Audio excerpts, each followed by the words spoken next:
Apakah kunut subuh itu ada dalilnya? Kunut subuh itu ada dalilnya. Kunut subuh terus menerus ada dalilnya. Hadisnya dhaif. Dhaif itu artinya apa? Lemah. Lemah itu boleh dipakai atau tidak? Nggak boleh dipakai. Ingat tuh, hadisnya ada dhaif. Kalau dhaif nggak boleh dipakai. Bahkan ada sahabat bertanya, seorang anaknya dari sahabat bertanya, wahai ayahku, engkau pernah sholat di belakang Abu Bakar, di belakang Rasulullah SAW, Abu Bakar, Umar, Uthman, Ali, radhiyallahu ajma'in. Apakah mereka kunut subuh? Dijawab oleh bapaknya, ai bunayya muhdatsun, wahai anakku, kunut subuh itu muhdats. Apa makna muhdats? Beda. Bahkan lebih tegas lagi di Sunan Nasa'i dijelaskan, ai bunayya bid'atun, wahai anakku, kunut subuh itu bid'ah.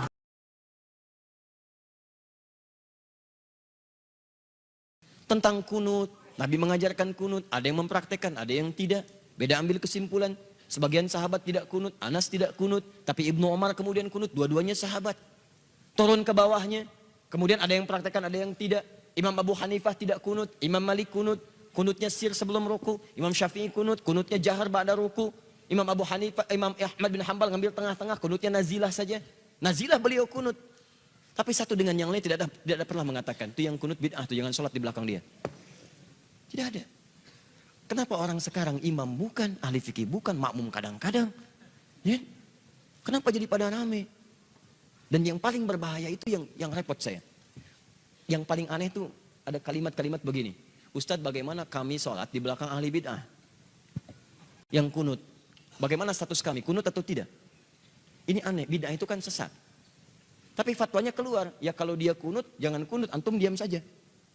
Anda diam saja, mengambil makna kunut itu bid'ah. Kalau bid'ah sudah jelas sesat. Kullu bid'atin dhalalah, berarti Anda bermakmum di belakang orang sesat.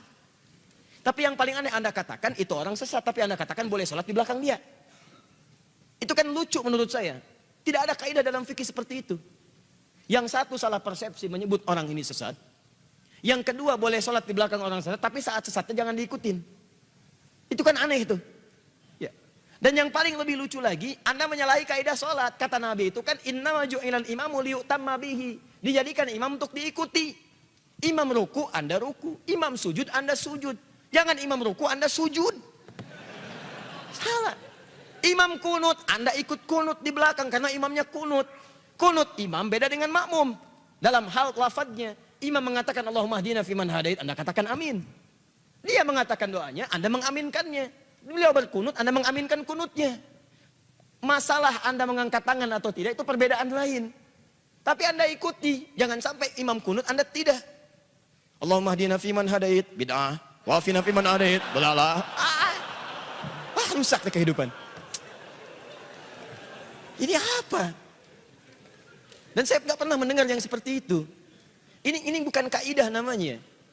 Kalau imam tidak kunut, yang kunut ikut tidak kunut. Jangan terlampau soleh. Imam sudah salam, ini sujud sahwi. Ngapain? Jadi kalau Anda bermakmum di belakang imam yang tidak kunut, Anda nggak usah kunut. Jangan kunut sendirian. Imam sudah sujud begini aja gitu kan. Allahu Akbar, Allahumma hdina fiman hadait. Anda keliru. Sama aja dengan yang pertama tadi. Ya, sama aja. Nah, karena itu teman-teman sekalian, tempatkan sesuatu pada tempatnya yang baik. Kadang-kadang suka salah persepsi juga.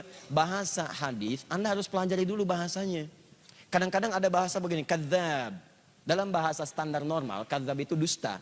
Kadzib dusta, kadzab terus-terusan berdusta. Tapi Anda mesti tahu di bahasa dialek mana itu disebutkan. Bagi orang Hijaz, kalimat kadzib itu artinya khata, salah. Tiba-tiba Anda katakan dusta, tuh dusta tuh. Yang melibatkan hadis ini dusta. Kuntu bid'ah. Pengertian bid'ah menurut sahabat dalam persepsi ilmu hadis Anda perlu belajar lagi. Alhamdulillah. Teman-teman sekalian, ingat baik-baik. Lihat prinsip ini ya. Sahabat itu akan mengamalkan apa yang disaksikan oleh mereka langsung dari Nabi jika mereka menyaksikannya. Perkara sahabat lain menyaksikan berbeda, itu dihormati oleh mereka, tapi mereka tetap akan mengamalkan apa yang dilihatnya. Contoh, Wa'il melihat Nabi sholat, turun pakai lutut dulu. Abu Hurairah melihat Nabi sholat, turun menggunakan telapak tangan dulu. Mereka paham dua-duanya. bahwa keduanya benar dicontohkan oleh Nabi. Tapi Abu Hurairah tidak akan merubah menggunakan telapak tangan karena itu yang dilihat dari Nabi langsung. Wa'il melihat dari Nabi langsung, tidak akan dirubah oleh mereka.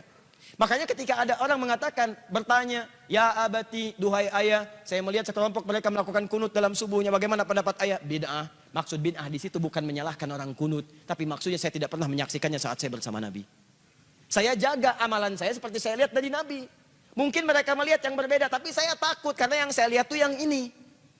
Sekarang pertanyaan saya, apakah semua saat Nabi menyampaikan tausiahnya, semua sahabat ada di situ?